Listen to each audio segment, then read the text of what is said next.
Nitong hapon mga kapatid, tayo po ay mag-aaral here in the book of 2 Kings, chapter 16. Yung mga binasa po natin mula po sa talatang 1 hanggang 9 ay mauunawaan po lamang kung uunawain po natin yung kasaysayan o kwento ng 2 Kings.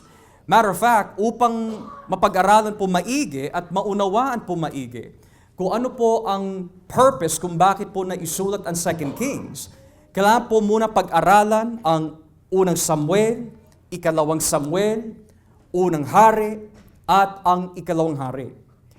Dahil nangako po ang Panginoon in the Old Testament na magkakaroon po ang mga Israelita ng isang hari na kanyang itinalaga.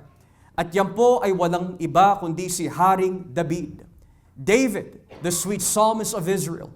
David, the one who was known to kill 10,000s, while Saul was only able to kill thousands. Si Haring David, yung ginamit po na lingkod ng Diyos, who was not only a shepherd boy, but a giant killer. Siya po yung itinalaga ng Panginoon na maging hari ng Israel. Subalit, dahil siya po ay namatay na pag-iwanan po niya ang kanyang kaharian na ipinangako po ng Diyos sa kanya kay Haring Solomon. At kung pag-aaralan po kung sino si Haring Solomon, sa lahat ng mga makasalanan po na tao that has ever lived, siya yung pinakamatalinong tao of all men in history. At dahil po dito, wala pong gera sa kanyang pamumuno. Siya po yung pinakamayaman sa lahat ng mga hari. Pero dahil po sa kanyang pagiging matalino, nag-experiment po siya kung ano po ang mangyayari kapag ginamit po niya ang kanyang pagiging matalino pero wala ang Diyos sa kanyang buhay. Kaya naisulat po niya yung tinatawag na Ecclesiastes, kung saan sinabi po niya ang lahat ng bagay, ang lahat ng kayamanan, ang lahat ng bagay dito sa ilalim ng araw ay walang kabuluhan kung wala ang Diyos sa atin. Pagkatapos po nito na pag-iwanan po niya ang kanyang kaharian sa kanyang anak na si Rehoboam. Si Rehoboam po ay hindi naging masunurin sa Diyos, kagaya ng kanyang lolo ni si Haring David. Kundi ang ginawa po ni Rehoboam, naging malupit po siya sa kanyang kapwa Hudyo. At dahil po dito, nagkaroon po ng dibisyon sa kaharian po ni Haring Solomon, na instead of iisang kaharian lamang, nahati po ito sa dalawa. Kay Rehoboam po, naging Judah, which is the southern kingdom, habang ang northern kingdom, ibinigay lamang po kay Jeroboam. Nahati po ang kaharian ni Haring David at ni Solomon dahil po sa ginawa ni Rehoboam. At dahil po dito, pagpasok po natin sa ikalawang hari, may mapapansin po tayo sa pamumuno po ng bawat hari throughout history ng Israel. Madalas po natin makikita in 2 Kings na hindi lahat ng mga hari ay naging matuwid sa kanilang pamumuno. May mga matuwid pero madalas hindi matuwid ang kanilang pamumuno. Halimbawa, kung babasahin po natin saglit ang 2 Kings chapter 15. 2 Kings chapter 15, beginning at verse 17, you will see a few examples here of how consistent yung pagiging masama ng mga hari. 2 Kings 15 verse 17. Naging hari ng Israel ang anak ni Gadi na si Menahem ng ika-39 na taon ng paghahari ni Azariah sa Huda. Sa Samaria siya tumira at naghari siya roon sa loob ng 10 taon. Masama ang ginawa niya sa paningin ng Panginoon. Sumunod siya sa mga ginawang kasalanan ni Jeroboam na anak ni Nebat, na naging dahilan ng pagkakasala ng mga taga-Israel. Hindi niya tinalikuran ang mga kasalanang ito sa buong paghahari niya. And then, kung ibababa po natin ang basa in verses 23 and following, kung ibababa po natin ang basa in verse 23, naging hari ng Israel ang anak ni Menahem na si Pekaya ng ika-50 na taon ng paghahari ni Azariah sa Huda. Sa Samaria siya nakatira at naghari siya roon sa loob ng 2 taon. Masama ang ginawa niya sa paningin ng Panginoon. Sumunod siya sa mga ginawang kasalanan ni Jeroboam na anak ni Nebat na naging dahilan ng pagkakasala ng mga taga-Israel. Hindi niya tinalikuran ang mga kasalanan ito. And lastly, if you turn with me or turn down with me in verse 27, If you skip down to verse 27, rather. Naging hari ng Israel ang anak ni Remaliah, na si Pekah ng ika-52 taon ng paghahari ni Azariah sa Huda. Sa Samaria siya tumira at naghari siya roon sa loob ng 20 na taon. Masama ang ginawa niya sa paningin ng Panginoon. Sumunod siya sa mga ginawang kasalanan ni Jeroboam, na anak ni Nebat, na naging dahilan ng pagkakasala ng mga taga-Israel. Hindi niya tinalikuran ang mga kasalanan ito. Now, yung mga binasa po natin is nothing more than just a few examples of what takes place in 2 Kings. These are just 3 examples, pero there are several more na makikita po natin at yung mga naging hari ng Northern Kingdom, puro kalokohan ang kanilang ginagawa. Naghahandog po ng mga apoy, naghahandog po ng mga alay sa kanilang mga Diyos-Diyosan. Instead of si Yahweh ang paglingkuran, yung mga ibang Diyos na mga pagano ang kanilang pinaglilingkuran. At ang masahol pa ho nito, may mga iba ho sa kanila, kagaya po ni Ahaz, ang kanilang sariling anak ay inialay sa apoy. Dahil yun ang gawain ng mga pagano. Now, hindi po nakapagtataka that the Northern Kingdom of Israel ay puro kalokohan po ang kanilang ginagawa. Dahil hindi naman ibinigay ng Diyos sa kanila ang pangako na mula sa Northern Kingdom, manggagaling po ang Mesiyas, kundi manggagaling sa Southern Kingdom, which is the land of Judah. Pero dito po tayo magtataka. Dahil yung binasa po natin kanina in chapter 16 verses 1 and 9 ay isang hari ng Judah. And why is that important? Dahil nangako po ang Diyos kay Haring David that from your loins manggagaling ang isang hari that will reign forever. At ang katwiran ng Diyos, ang kapangyarihan ng Diyos, kailanmay ay hindi mawawala o aalis sa Judah. Pero may problema. May isang hari na tumayo na ang pangalan ay Ahaz. Nagsimula po siya mamuno at the age of 20. And the Bible says he reigned for about 16 years. At there is an estimate date na ang kanyang paghahari ay nagsimula at 735 BC hanggang 715 BC. Hanggang ganun lang katagal ang kanyang pamumuno. Pero may sinasabi din po ang Biblia po dito in chapter 16, beginning at verse 5, kung ating po babasahin. In chapter 16, verse 5, dahil marami po siyang ginagawa kasamaan sa harapan po ng Panginoon, ito po ang nangyari in verse 5. Nakipaglaban sina Haring Rezin ng Aram at Haring Pekah ng Israel kay Ahaz. Nilusob nila ang Jerusalem pero hindi nila ito nasakop.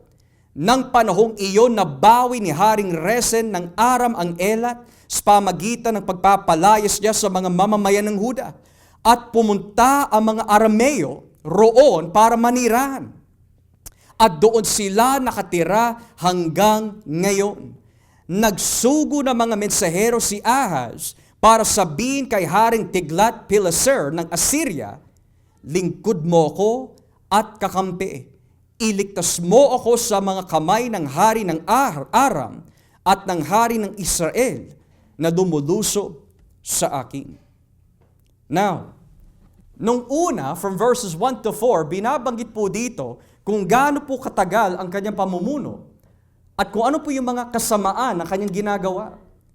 Pero maliban pa ho sa pag-alay po niya ng kanyang anak sa apoy, bagamat napakasama ho nun, may mas masama pa ginawa si Ahaz.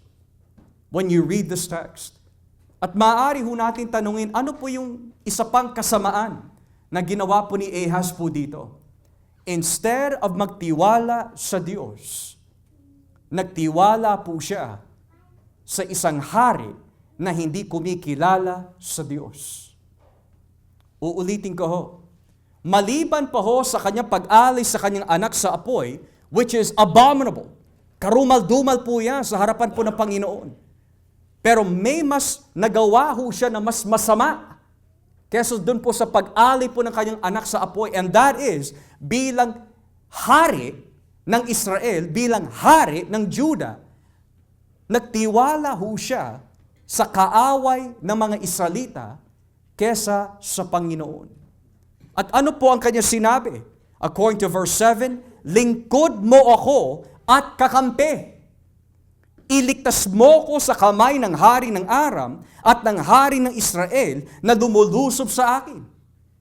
Na bakit po siya humihingi po ng tulong dito po sa hari ng Assyria? Is because, kung natatandaan po natin, nung magkahiwalay po ang dalawang kaharian mula po sa kaharian po ni Solomon, which is the northern kingdom and the southern kingdom, nagkaroon po sila ng matinding gera at labanan laban sa bawat isa. Hindi sila magkasundo. Ang dating sa mga northern kingdom, ang southern kingdom, masyado malupit.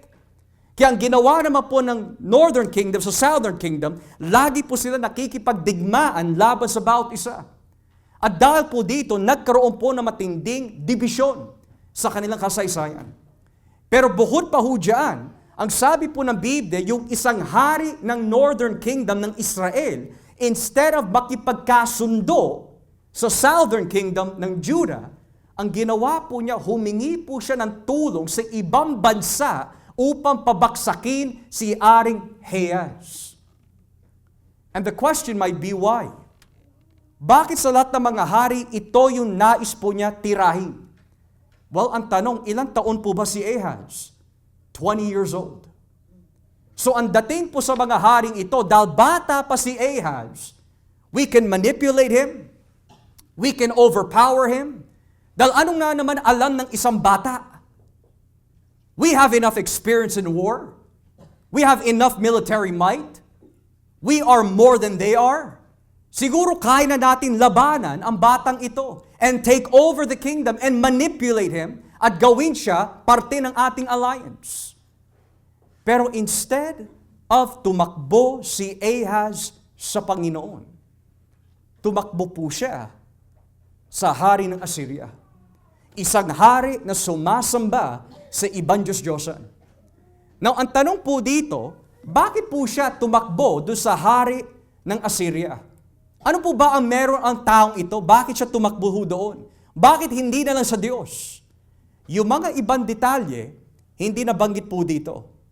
Dahil yung mga ibang detalye kung bakit po siya tumakbo kay Assyria kesa po sa Diyos ay mababasa po sa Isaiah chapter 7.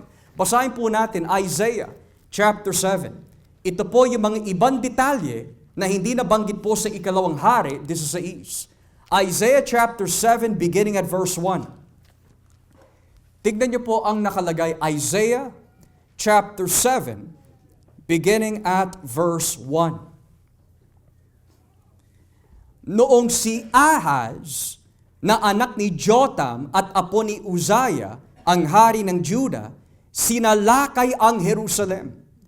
Sinalakay ito ni Haring Rezin ng Aram at ni Haring Pekah ng Israel na anak ni Remalaya.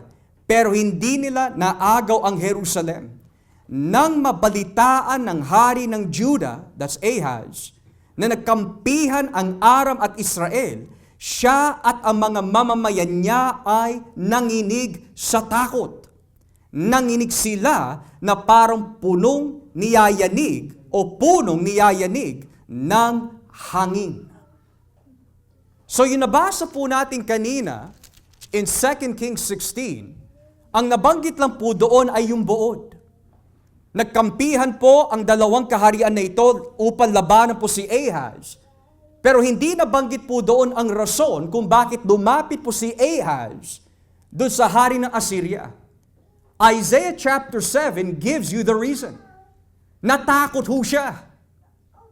Instead of magtiwala sa Diyos, nauna po siya ng takot. Naunahan po siya ng kaduwagan. Naunahan po siya ng pag-aalala. At meron pong aral na pwede po iangkop po sa ating buhay. Kagaya po ni Haring Ahaz, kapag ang isang tao ay talagang nakakilala po sa Panginoon, subalit, hindi siya nagbabantay, hindi niya iniingatan ang salita ng Diyos sa kanyang puso, kapag dumating ang mga bagay, kagaya po ng mga trahedya, pagsubok sa ating buhay, ano po ang unang-unang nangyayari ho sa atin? Hindi Diyos ang ating tinatakbuhan, kundi ang tao, ang mundo. mga aktibidad, mga programa upang tayo po ay maaliw sa oras na iyon. Pero madalas hindi tayo dumalapit sa Diyos. Kapag dumarating po ang takot sa ating buhay, hindi po tayo tumatawag sa Diyos. Ang ginagawa ho natin dahil po tayo ay madaling magpanik, gumagawa po tayo ng sariling solusyon. But little do we know that yung solusyon na ginagawa po natin ay hindi talaga solusyon, kundi yan pa ang maglalagay ng sakit ng ulo sa atin. O kumbaga, kung tawagin po ng ilan, yung ginagawa po natin na solusyon ay gagawin po parang pampukpok lalo sa ating mga ulo. Kaya mapapansin ho natin, every solution that we try to make, palubog po tayo ng palubog ng palubog. Yan ang nangyari po kay Ahaz. Now some would say, wala naman ho siguro kaso, hindi naman siguro kasalanan na humingi ng tulong sa isang hari ng isang bansa. Meron mga kapatid. Dahil sa panahon po ng mga hari, kapag ikaw ay humingi ng tulong, laging may kapalit ho yan. At ano po yung madalas na nagiging kapalit? Well, nung nagbigay po ng kayamanan po si Ahaz doon sa hari ng Assyria, nagbigay po siya ng ginto mula sa templo. Pero ito ang naging kapalit. Sinabi po niya doon sa hari ng Assyria, ako ang magiging lingkod mo. Ano ibig sabihin nun? Yung Diyos mo ay magiging Diyos ko. Ang Diyos na sasambahin mo ay sasambahin din ng mga tao na sakop ko. Yan ang binabanggit po kanina. Yan ang ginagawa po ni Satanas. Kapag baksak ka na, lubog ka na, mahinang mahina ka, aalukin ka niya ng isang solusyon na hindi naman talaga solusyon, pero may kapalit. Buhay mo. Oras mo, ang Diyos mo. Gusto mo yumaman? Sige. Ibibigay ko ang kayamanan sa iyo, kaya lang, huwag ka na maglilingkod kay Kristo. Gusto mo sumagana ang buhay mo? Gusto mo maging sagana ang buhay mo? Sige. Ibibigay ko sa iyo yan. Kaya lang ito ang kapalit. Yan ang inalok ni Satanas kay Kristo. Kapag binasa niyo po ang Mateo 4, Lucas 4, napakalinaw ho doon. Nag-alok si Satanas kay Kristo ng isang bagay na hindi naman talaga solusyon. Kundi sinabi po niya, Jesus, nakikita mo lahat ng kaharian dito sa mundo, ibibigay ko lahat yan, pero ito lang ang gagawin mo. Lumuhod ka sa akin. Sambahin mo ako. Kaya makikita po natin sa Biblia, mga kapatid, hindi kasalanan ang pera eh. Pero ang sabi ng Biblia, ang sobrang pagmamahal sa salapi ang nagdudulot ng kasalanan. Hindi masama na magkaroon po tayo ng mga ari-arian po dito sa mundo. Pero kapag ang puso ho natin, doon na nakatuon. At yun na lagi ang ating iniisip. Paggising pala ng umaga hanggang sa ating pagtulog, yun pa rin ang ating iniisip. Yun na ang nagiging Diyos natin. O pwede maging pamilya, asawa, anak. Kapag sila ang lagi ho natin sa isip, pero wala na po ang Diyos doon, mas mahal ho natin sila kesa sa Panginoon. Sinabi po mismo ni Kristo, ang sino man magmamahal ng kanyang magulang, anak, asawa na mas higit pa sa akin, ay hindi karapat dapat na maging alagad ko. Ganyan kasagrado ang Diyos. Yun ang ginawa ni Ahaz. Pero may mas malalim na kahulugan pa ho dito. Ginamit po ni Ahaz yung salita, iligtas mo kami. Nang ibig sabihin kung hindi ho siya hihingi ng tulong dun sa hari ng Assyria, ang dating kay Ahaz kapag dumating na si Pekah, si Remalaya, pag dumating na ang mga ito at niluso kami, sigurado papatayin kami ng mga ito. So ang dating kay Ahaz, sino ang magliligtas sa amin? Instead of saying, ang Diyos ang aming tagapagligtas, the king of Assyria ang aming tagapagligtas. Ngayon, may isang propeta na ginamit po ng Diyos upang magising si Ahaz. Yan ang mapapansin po natin in the Old Testament. Tuwing palubog na po ang bansa, lagi may sinusugo po ang Diyos na mga propeta. All the time.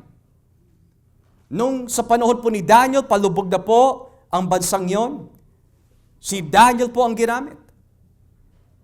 Sa panahon po ni Ezekiel, nung palubog na po ang mga Israelita, dahil sa pagsamba sa mga Diyos-Diyosan, si Ezekiel ang ginamit.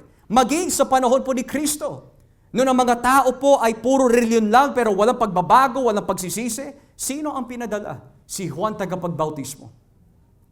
Nang ibig sabihin, habang may nangangaral ng katotohanan, yan po ay paraan ng Diyos sa konteksto ng pag-ibig na ang mga tao po ay tinatawag ng Diyos na manumbalik at magsisi at tanggapin na si Kristo. So sino kaya yung propeta na ginamit po ng Diyos upang magising si Ahaz? Si propetang Isaiah. At ano po ang sinabi po ng Diyos pamagitan ng Isaiah kay Ahaz? Pagpatuloy po natin ang basa in verse 3. Isaiah 7 verse 3. Sinabi ng Panginoon kay Isaiah, isama mo ang anak mong si Shear-Jashub at salubungin ninyo si Ahaz sa dulo ng daluyan ng tubig na nasa itaas ng lugar ng pinag-iimbakan ng tubig, malapit sa daan papunta sa pinaglalabahan. Ito ang sasabihin mo sa kanya, humanda ka, pumanatag ka at huwag matakot. Huwag kang kabahan dahil sa tindi ng galit ni na Haring Rezin ng Aram at Haring Peka na anak ni Remalia. Ang dalawang ito'y para mga tuod ng puno na umuusok pero walang apoy. Nagplano sila na masama laban sa iyo. Nagkasundo sila at sinabi, lusubin natin ang Huda at sakupin. Pagkatapos paghati-hatiin natin ang kanyang lupain at gawing hari roon ang anak ni Tabil. Pero sinabi ng Panginoon Diyos na hindi mangyayari iyon, sapagkat ang Damascus ay kabisera lang ng Aram, at si Rezin ay sa Damascus lang nagahari, at ang Samaria ay kabisera lang ng Israel, at si Peka na anak ni Ramalia ay sa Samaria rin lang nagahari. Tungkol naman sa Israel, mawawasak ito sa loob ng 65 na taon, at hindi na ito matatawag na bansa, kung hindi matatag ang pananalig nyo sa Diyos, tiyak na mapapahamak kayo. So pinapalakas po ng Diyos si Ahaz, huwag kayong matakot. May dalawang bansa, may dalawang kaharian na may nais na patayin kayo. Huwag kayong matakot, ako bala sa inyo. At ang katanungan po, bakit sinabi ng Diyos siya ang bala? Bakit sinabi po niya hindi niya hahayaan na ang Juda ay mapahamak? Dahil nangako po siya kay Haring David na kailanmay hindi mawawala ang kaharian mula sa inyo.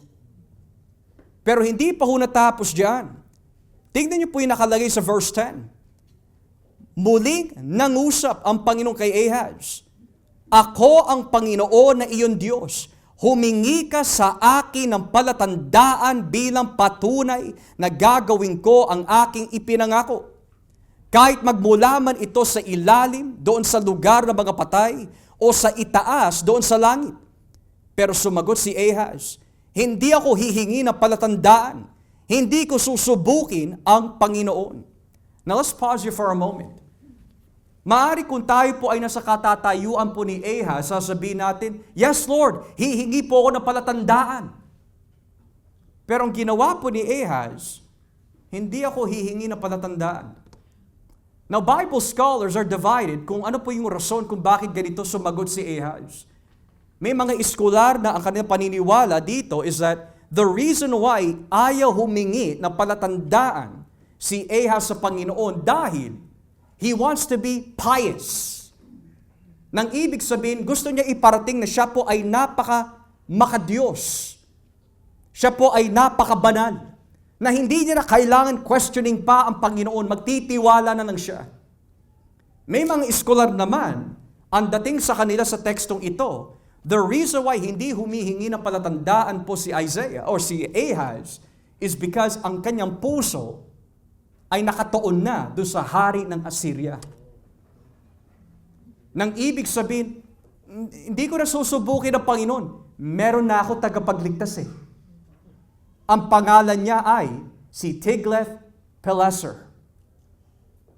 So ngayon, Natuwa kaya ang Panginoon sa kayabangan po ni Ahaz? Verse 13. Sinabi ni Isaias, makinig kayo mga angkan ni David. Hindi ba kayo nasisiyahan sa pangiinis nyo sa mga tao? At ngayon ang Diyos naman ang iniinis ninyo? Dahil dito ang Panginoon mismo ang magbibigay sa inyo ng palatandaan. Magbubuntis ang isang berhen at manganganak siya ng isang sanggol na lalaki at tatawagin niya ang bata Emmanuel. Bago siya magkaisip at makakain ng keso at pulot, ang lupain ng 2 hari na kinakatakutan mo, Ahaz, ay mawawasak at pababayaan na lang. Pero darating ang araw na ikaw at ang mga mamamayan mo, pati na ang sambahayan mo, ay ipapalusob ng Panginoon sa hari ng Assyria. At mararanasan ninyo ang hirap na hindi pa ninyo naranasan mula nang humiwalay ang Israel sa Judah. Alam niyo po, tuwing linggo or tuwing Christmas, tuwing Pasko, ang madalas po natin napapakinggan behind the pulpit tuwing Christmas Sunday service is Isaiah 7:14. For a virgin shall conceive, and the child will be called Emmanuel. Or kapag pupunta po tayo sa Polo Park, sa Hallmark, bumibili po tayo ng mga Christmas cards, nakalagay, a virgin shall conceive, his name shall be Emmanuel. When we read this, iniisip na agad natin, si Jesus yan. And it is. Sa isang banda. Pero hindi madalas pinapaliwanag ng mga tao kung ano po yung konteksto at kahulugan nito sa panahon ni Ahaz. Kung ikaw si Ahaz at narinig mo doon sa propeta na si Isaiah, Ahaz, may isang babae magbubuntis. Kapag siya'y nanganak, ang pangalan niya Emmanuel. At ang ibig sabihin po na salitang Emmanuel o pangalan ng Emmanuel means God is with us. O sa Tagalog, kasama natin ang Diyos. Now, do you think sa isip ni Ahaz, wow, Jesus is coming? No. He didn't have Jesus in his mind. He probably didn't even know who Jesus was. But what he was thinking was this: kapag may isang babae na biglang nanganak sa panahon ni Ahaz, doon niya makikita kasama nila ang Diyos. At bago dumaki yung bata, upang magkaroon na ng tamang pag-iisip, yung mga bansa na kumakalabas sa kanila, wawasakin ng Diyos. Bakit? Kasama nila ang Diyos. Emmanuel. Ngayon, sino kaya yung bata na tinutukoy ho dito? Let's go to chapter 8. Beginning at verse 1. Chapter 8, beginning at verse 1. Sinabi ng Panginoon sa akin, kumuha ka ng isang malapad na sulatan at isulat mo ang mga katagang ito. Maher Shalal Hashbaz. Now, let's pause here. Ito yung pinakamahabang pangalan sa Biblia. Maher Shalal Hashbaz. Anong ibig sabihin po nun? Plunder will come quickly. Plunder will come quickly. Yun ang ibig sabihin po nun. Kumuha ako ng 2 mapagkakatiwalaang saksi na magpapatunay na isinulat ko nga ito. Sila ay sina Uriah na pare at Zacarias na anak ni Jeberekiah. Pagkatapos, sumiping ako sa aking asawa. Sino yung sumiping? Excuse me, sa kanyang asawa, si Isaiah. Hindi nagtagal, naglihi siya at nanganak ng lalaki. Sinabi ng Panginoon sa akin, pangalanan mo siyang Maher Shalal Hashbaz. Bago matutong tumawag ang bata ng tatay o nanay, ang kayamanan ng Damascus at ang mga sinamsam ng Samaria ay kukunin ng hari ng Assyria. So ngayon mapapaisip ka. So yung sinasabi pala dito na Hindi kayo lulusobin ng mga ito dahil ako ang bala sa inyo at ito ang palatandaan, ito yung tanda. Kapag may babaeng nanganak, Emmanuel, kasama niyo ang Diyos. Ang ginawa po ni Isaiah, sinipingan po niya ang kanyang asawa, nagbuntis ang kanyang asawa, biglang nanganak ang kanyang asawa, at ang pangalan ng kanyang anak, Maher Shalal Hashbaz. Siya yung tinutukoy, kasama natin ang Diyos. Ngayon, mapapaisip ka, kung kasama natin ang Diyos, kaya lang, itong hari si Ahaz, hindi siya matuwid eh. Paano natin kasama ang Diyos? Ibang Diyos ang pinaglilingkuran nito. Pinaglilingkuran niya ang Diyos ng mga Assyria. Inalay niya ang kanyang anak sa apoy. Kasama kaya natin ang Diyos? Ito na ba yung hari na tinutukoy po sa panahon ni David na may magagaling ho sa kanyang angkan na maghahari sa katwiran? Ito na po ba yung binabanggit Emmanuel? Basahin po natin ang Isaiah chapter 9. Isaiah chapter 9, talatang 6, verse 6. Isaiah 9, verse 6. Ipapanganak ang isang batang lalaki na maghahari sa amin. Tatawagin siya kahanga-hangang tagapagpayo, makapangyarihan Diyos, walang hanggang Ama, at prinsipe ng kapayapaan. Hindi magwawakas ang pag-unlad ng kanyang pamamahala, at maghahari ang kapayapaan. Siya ang magmamana ng kaharian ni David. Patatatagin niya ito at paghahariang may katarungan at katwiran magpakailanman. Sisigurduhin ng Panginoong makapangyarihan na matutupad ito. So ngayon mapapaisip ka, taka lang, Maher Shalal Hashbaz. Siya si Emmanuel eh. Siya yung tanda na kasama natin ng Diyos, kaya hindi tayo dudusubin ng dalawang bansa. Pero nga, nasa isip nga ng mga mambabasa, nangako ang Diyos na may matuwid na hari na mamumuno mula sa lahi ni David. And then sinabi po ni Isaiah, may ipapanganak isang batang lalaki. Taka lang, meron na ipinanganak si Maher Shalal Hashbaz. Kaya lang may problema. Tao lang siya. Ang ipapanganak po dito, hindi pangkaraniwan. Ang tawag po sa kanya, kahanga-hanga tagapagpayo. Ang tawag po sa kanya, makapangyarihan Diyos. Ang tawag po sa kanya, walang hanggang Ama at prinsipe ng kapayapaan. Sigurado, hindi si Maher Shalal Hashbaz ang tinutukoy dito. Nang ibig sabihin, may dalawang referensya pala yung propesiya ni Isaiah. Sa panahon ni Ahaz, yung magiging tanda na kasama po nila ang Diyos upang hindi sila hamakin ng dalawang bansa ay yung anak ni Isaiah. At habang binabasa po ni Apostol Mateo ang mga pangyayaring ito sa ikalawang hari at ang aklat ng Isaiah, tatandaan po natin ang mga apostol were under inspiration. So habang binabasa po ni Apostol Mateo ang mga bagay na ito, tignan niyo po yung kanyang ginawa dito sa Mateo Kapitulo 1. Mateo Kapitulo 1. Mateo Kapitulo 1. At simulan po natin dito sa talatang 21. Mateo 1, talatang 21.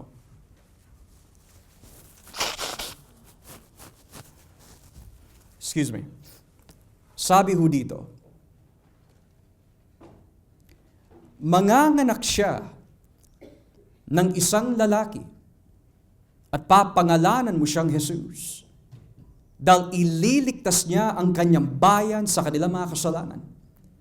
Nangyari ang lahat ng ito upang matupad ang sinabi ng Panginoon sa pamagitan ng propeta. Magbubuntis ang isang berhen at manganganak ng isang lalaki. Tatawagin siyang Emmanuel, nang ibig sabihin, kasama natin ang Diyos.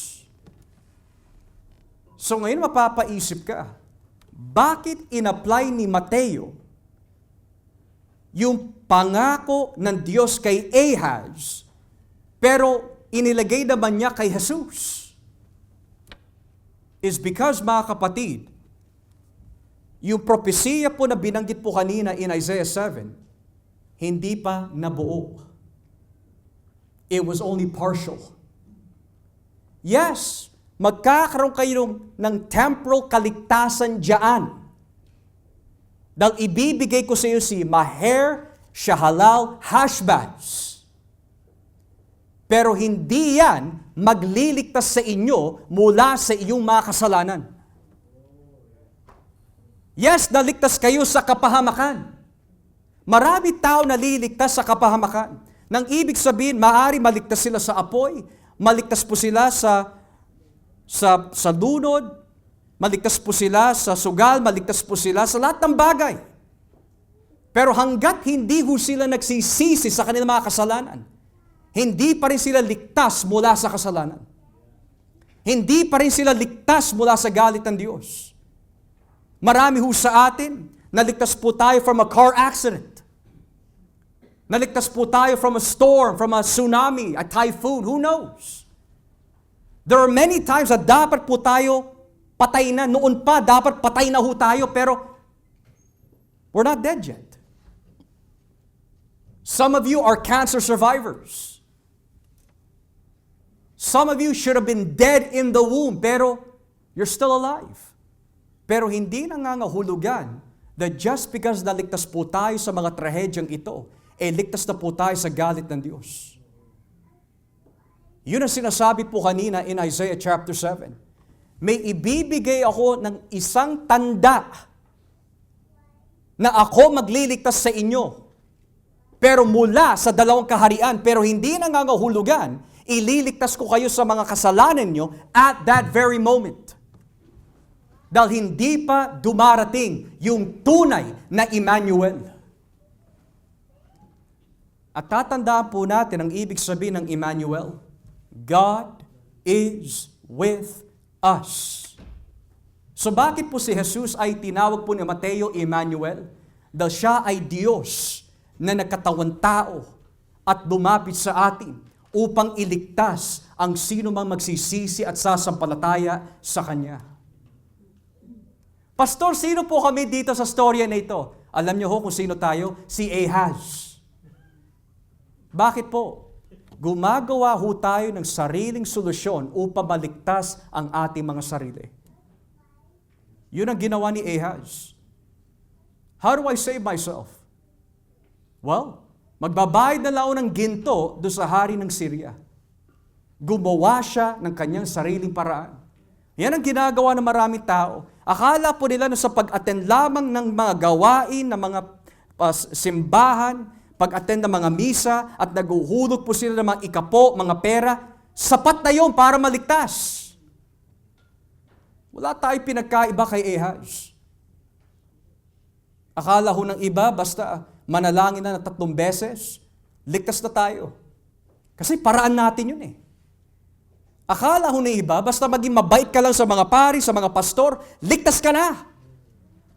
Paraan pa rin natin yun. Pero ang sinabi po ng Diyos kay Ahaz, huwag yung paraan mo ang gawin mo. Ito ang paraan ko. Lumapit ka kay Emmanuel. God is with us. At sino kaya ang tinutukoy po nito? Walang iba kundi si Jesus. Kinausap po ng isang young adult last night. And for some reason, the book of Isaiah ang naging discussion po namin. Sabi niya, kuya, yung mga prophecies po ni Isaiah, how long ago was that before the time of Christ? Well, kung bibilangin po natin sa panahon po ni Isaiah hanggang sa pagparito po ni Kristo, there is about 800 to 900 years na pagitan. Now, why is that important? Is because yung pangako ng Diyos kay Ahaz, natupad po yun partially. Pero yung kabuuan ng pangako po na yun ay hindi matutupad till 800 years later nung dumating si Jesus. Sa gayon, ano po ang nais iparating ng Diyos sa mga ganitong klaseng aral? Kanino ka nagtitiwala? Yun ang tanong. Nagtitiwala ka ba sa iyong tradisyon na malayo sa katuruan ng Biblia? Nagtitiwala ka ba sa iyong kabaitan? Nagtitiwala ka ba sa iyong pagiging matuwid na hindi naman talaga pagiging matuwid sa harapan ng Diyos? Nagtitiwala ka ba sa iyong pagiging maalam, marunong? Bagamat walang pagbabago na nangyayari sa atin. Saan ka nagtitiwala? Nagtitiwala ka ba sa tao para sa iyong kaligtasan? Nagtitiwala ka ba kay Maria? Nagtitiwala ka ba sa mga anghel? Nagtitiwala ka ba sa mga ribulto? Sa mga santo? Kanino ka nagtitiwala? Ito ang sagot ng Biblia. Kung hindi si Jesus ang ating paglilingkuran, ang lahat ho sa atin mahuhulot pa rin sa impyerno. Dahil yun ang hindi nakita ni Ahaz. Hindi si Joshua ang naipako sa krus. Hindi si Maria. Hindi ang pare. Hindi ang mga anghel. Hindi ang mga apostol. Kundi si Jesus ang naipako. Dahil yun ang tanda ng Diyos para sa lahat. Anong ibig sabihin na yun ang tanda? Si Jesus ang salita. Si Jesus ang tanda ng Diyos para sa lahat ng tao dito sa mundo. Lahat tayo ay nagkasala. Ito ang tanda na kailangan natin ng kaligtasan. Si Jesucristo. So balik ulit po tayo doon sa katanungan. Kanino ho tayo nagtitiwala? Kapag nagtiwala ka sa ibang bagay kesa kay Jesus, hindi ka papasok sa kanyang kaharian. At sa araw ng paghuhukom, hindi ka ituturing ng Diyos bilang matuwid. Dahil may iba kang tagapagligtas. Pero wala nang ibang tagapagligtas. Sinabi po sa Aklat ng mga Gawa, Kapitulo 4, talatang 12, wala nang ibang pangalan, wala nang ibang tagapagligtas sa ilalim ng araw na ito na pwede magligtas po sa atin. Under the heavens that is able to save us. Sinabi mismo ni Kristo sa Juan 14:6, I am the way, I am the truth, I am the life. No one comes to the Father except by me. Wala nang iba pa. Ngayon, ano po nangyari kay Ahaz? Well, ang sabi po ng Biblia, nung siya po ay nagtiwala sa Assyria, sa pamagitan po ng Isaiah, pinalinaw sa kanya, alam mo ba yung taong pinagkakatiwalaan mo para sa iyong kaligtasan? Yan pa ang magtatraidor sa inyo. What does that mean? If it's not Jesus Christ as your Savior, you will never get right with God. Money will betray you. Family will betray you. The world will betray you. But there has only been one that will never betray you. And that is Jesus. You know why? Dahil siya ay mabuti. Siya ay tapat. Siya ay Diyos na nagkatawang tao. Nitong hapon, mga kapatid, mga kababayan ho natin, kanino ho at saan nakatungo ang iyong pananampalataya? Sa tao? Sa mga bagay dito sa mundo? O kay Kristo? Ang mga bagay na nakikita ho natin, lumilipas ho yan. Pumapano ho, nawawala. Walang bagay dito sa lupa na mananatili for eternity. Everything is temporal.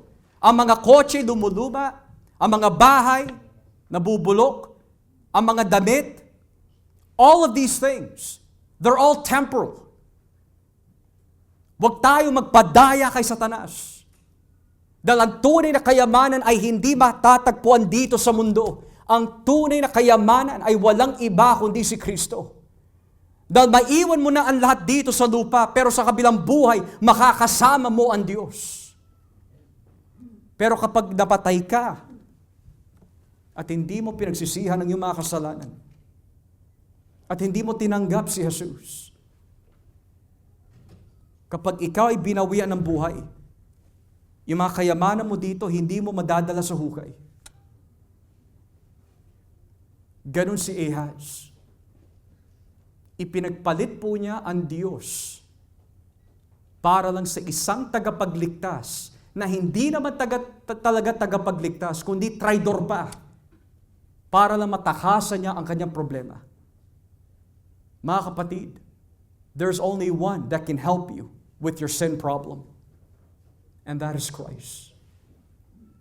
Kaya yung binanggit po kanina sa Isaiah 7:14, a virgin shall conceive, and his name will be called Emmanuel.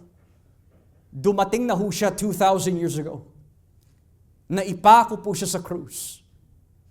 Tinupad po niya ang kautusan na hindi ho natin kayang tuparin upang maituring tayo matuwid sa harapan ng Diyos. Siya po ay inilibing at pagkalipas po ng 3 araw na buhay po muli upang ang sino man magsisisi at sasampalataya sa Kanya ay patatawarin ng Diyos at bibigyan ng buhay na walang hanggan. Place your trust in Jesus, and He will never leave you nor forsake you. He will forgive you. He will change you. He will transform you. He will love you to the very end. As we pray.